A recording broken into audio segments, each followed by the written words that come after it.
ప్రతి ఒక్క జనసేన సైనికుడికి నా నమస్కారాలు తెలియజేసుకుంటున్నాను.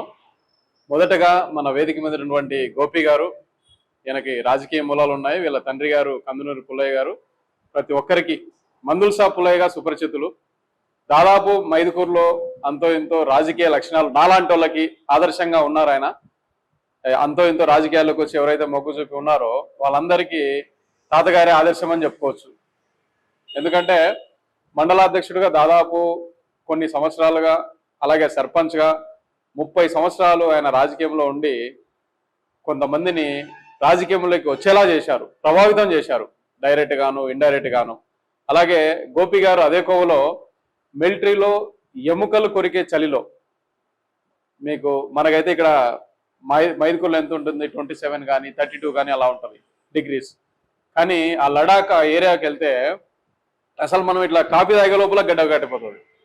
దగ్గర దగ్గర -50 డిగ్రీల చలిలో పనిచేసి కష్టపడి రిటైర్ అయిపోయి దాదాపు 25 సంవత్సరాల సర్వీసు. ఆయన అంత కష్టపడ్డాడు, రెస్ట్ తీసుకొని అనుకోవట్లేదు, మళ్ళీ వచ్చి మన మైదుకూరికి సేవ చేస్తుంటున్నాడు. అందుకే ఆయన చూసి చాలా గర్వపడుతున్నాం. ఈరోజు మైదుకూరు యువతలో మార్పు తీసుకురావాలి. వాళ్ళకు ఆయన ఏం ఎక్స్పెక్ట్ చేయట్లేదు, వితౌట్ కండిషన్స్. చాలా మంది ఊర్లలోకి వెళ్తే రోడ్డు కావాలి, చర్చికి డబ్బు కావాలి, గుడికి డబ్బు కావాలి, ప్రహరీ గోడకు అది కావాలి, ఇది కావాలి, అది వస్తేనే మీ పార్టీకి వస్తాం, లేదంటే కినా మా వర్గము 150 ఓట్లు ఉన్నాయి, మీరు ఒక 10 లక్షలు ఇస్తే వస్తాము, ఇలా కండిషన్స్ ఎన్నో పెడతా ఉంటారు. కానీ ఈయన నిస్వార్థంగా మైదుకూరు యువతలో మార్పు తేవాలి. అందుకే ఇంతమంది ఈరోజు హరితో మాట్లాడాను. నేను మన ఊర్లో ఎవరన్నా యువత ఉంటే చెప్పంటే నేను 5 మందినో 10 మందినో తెస్తాను అనుకున్నా. హరి ఈరోజు చూస్తే అసలు హాల్ అంతా నిండిపోయింది. 35 మంది యువత ఈరోజు రావడం అనేది నిజంగా మీ యొక్క ఇంట్రెస్ట్ చూపిస్తూ ఉంది. నిజంగా మీరు ఒక మంచి పార్టీని ఎన్నుకున్నారు. జనసేన పార్టీ అనేది కల్మషం లేని పార్టీ. ఇంతవరకు మనకైతే ఎటువంటి రిమార్క్ లేదు, ఎక్కడ దోచలేదు, దాయలేదు, ఎవరిని దోపిడీ చేయలేదు, హత్యలు చేయలేదు, ఏమి అసలు ఏంటంటే మార్క్స్ వేస్తే 100 అవుట్ ఆఫ్ 100 ఉన్నాయి. మిగతా పార్టీలకు వెళ్తే కినా ఏంటంటే కల్మషం ఉన్న పార్టీలు అవన్నీ. అసలు మీరు అక్కడికి వెళ్తే మీ యొక్క భవిష్యత్ అనేది చాలా దెబ్బతింటది. ఇప్పుడు మన మైదుకూరులో దాదాపు టీడీపీ వేవ్ ఉంది, మేము కూడా టీడీపీకి వేయండి అని అయినప్పటికీ కూడా మీరు జనసేనకి ఎందుకు వస్తున్నారంటే పవన్ కళ్యాణ్ గారిని చూసి, ఆయన యొక్క స్వచ్ఛమైన మనసు చూసి. మీరు కూడా చాలా ఫ్రెష్ మైండ్తో ఉన్నారు. మీకు ఏం కావాలన్నా కూడా, ఇప్పుడు నేను ఇందాక కూడా హరికి చెప్పాను, హరి చెప్పాడు దారి సమస్య, స్కూల్ పిల్లలకి ఇబ్బంది అవుతుంది అని. వెంటనే ఇంకా అసలు మరో మాట మాట్లాడట్లేదు జేసీబీ, ఈరోజే రెడీ అయిపోవాలి అంతే. అలా మన ఊరి సమస్యలు ఏదున్నా సరే మనం పవర్లోనే ఉండాల్సిన అవసరం లేదు, చెయ్యాలనే మనసు ఉండాలి. రాజకీయ నాయకులు అనుకుంటే ఈ పాటికి ఇన్ని సమస్యలు ఉండేవే కాదు. మన మైదుకూరులో ఎన్ని సమస్యలు ఉన్నాయి అంటే ఒక ఇంజనీరింగ్ కాలేజ్ లేదు. మనం అంతా చదువుకుంటున్నాము, ఎక్కడో కావలికి వెళ్ళిపోతాము, లేదంటే ఎక్కడో తిరుపతికి వెళ్ళిపోతాం, బెంగళూరుకి వెళ్ళిపోతాం. ఇక్కడ ఏది బయట నుంచి వచ్చే రూపాయి ఇక్కడ అసలు లేదు. మనకి ఈసారి కేసీ కెనాల్ నీళ్ళు లేవు, కరువులో ఉన్నాం, అంతా డబ్బు షార్టేజ్. అంతో ఇంతో గత 2-3 సంవత్సరాలుగా ఏదైతే సేవింగ్ ఉందో అదంతా పోతుంది. మీరు ఎప్పుడన్నా ఒక క్రికెట్ మంచి మ్యాచ్ ఆడాలంటే ఎక్కడుంది గ్రౌండ్ చెప్పండి ఒకసారి, ఎత్తుక్కోవాలి, గ్రౌండ్ లేదు.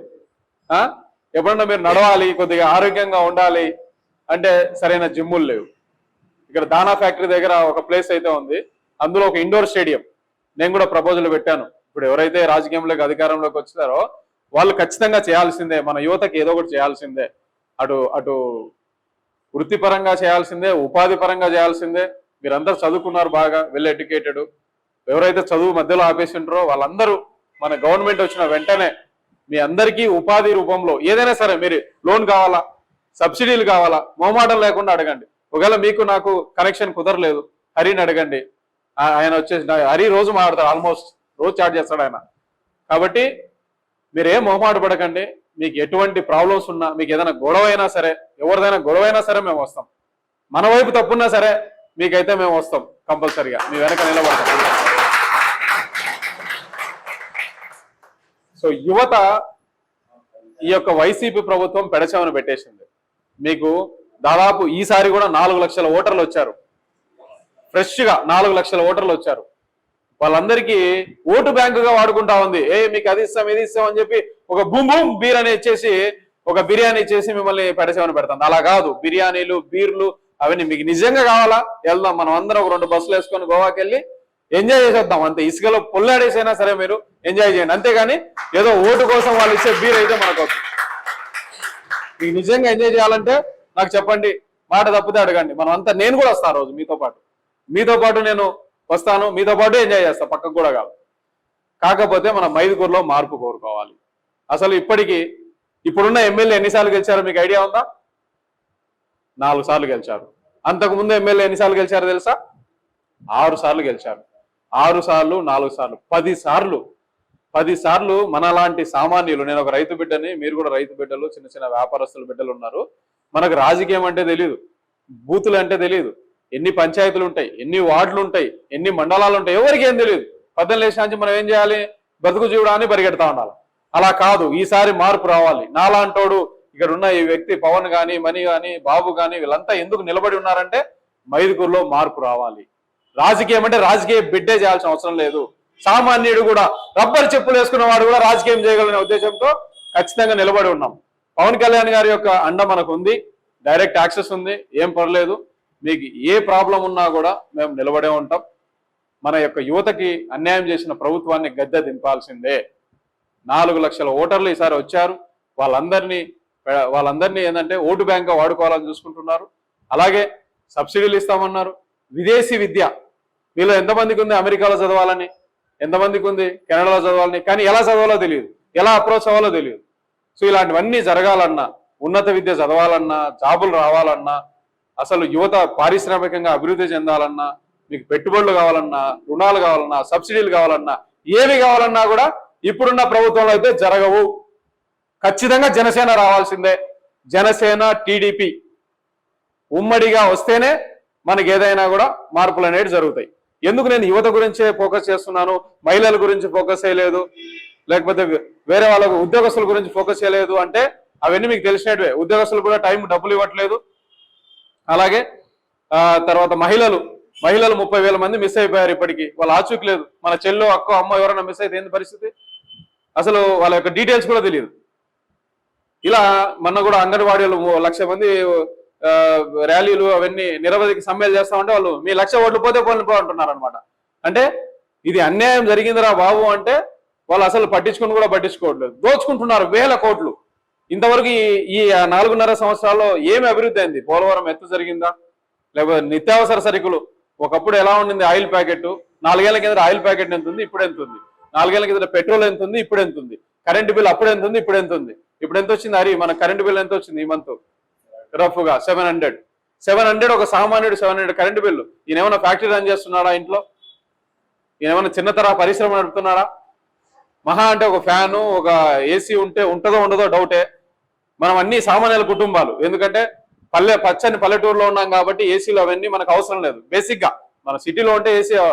అలాగా ఒక సామాన్యుడికి 700 బిల్లు అంటే అది ఎంతవరకు సమంజసం? ఇదంతా దోచుకుంటున్నారు. మీరు ఓ 4 ఏళ్ల కింద మీలో ఎవరో ఒకరు బీరు తాగింటారు. అప్పుడు ఎంత ఉంది, ఇప్పుడు ఎంత ఉంది?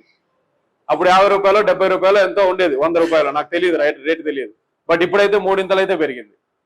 అంటే మీకు ఏ దాంట్లో మీకు న్యాయం చేస్తున్నట్టు కనపడుతుంది గవర్నమెంట్ అంటే యువతనే ఫోకస్ చేయాలి.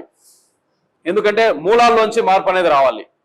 నేను ఒకటే చెప్తున్నా, ఈరోజు మీరు ఏ నమ్మకంతో అయితే మన పార్టీ గడప దొక్కారో అదే నమ్మకంతో మీకు ఎటువంటి సమస్య వచ్చినా, లీగల్గా అయినా సరే, మీకు ఉపాధి కావాలన్నా, విద్య కావాలన్నా, ఏ చిన్న ఇన్ఫర్మేషన్ కావాలన్నా, మేము ఎక్కడో ఉంటాము, ఎప్పుడో వస్తాము, అవన్నీ అనవసరం.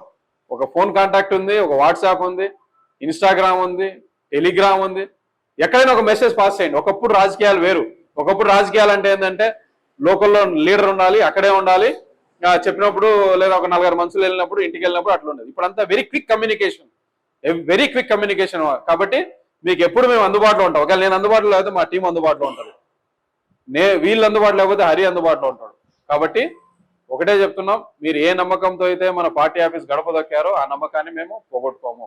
కానీ మీరు ఈ జర్నీ, పవన్ కళ్యాణ్ గారు చెప్తూ ఉంటారు, 25 ఏళ్ల జర్నీ, 25 సంవత్సరాలు, 25 కేజీల బియ్యం కాదు మాకు కావాల్సింది, 25 సంవత్సరాల యొక్క సుదీర్ఘ రాజకీయ ప్రయాణం ఉంటేనే మనం మార్పులు అనేది చేసుకోవచ్చు. కాబట్టి ప్రతి ఒక్క యువతను కోరుకునేది ఏంటంటే మీరు ఎక్కడే కానీ బ్యాక్ స్టెప్ వేయొద్దు. Okay, don't look back, because you are not going in the direction. You are going forward only. కాబట్టి మీరు ప్రతి ఒక్క ఈ రోజు పడిన జెండా మన భుజం మీద దీన్ని మోస్తూనే ఉండాలని ప్రతి ఒక్కరిని పేరు పేరున కోరుకుంటూ సెలవు తీసుకుంటున్నాను. జై జనసేన.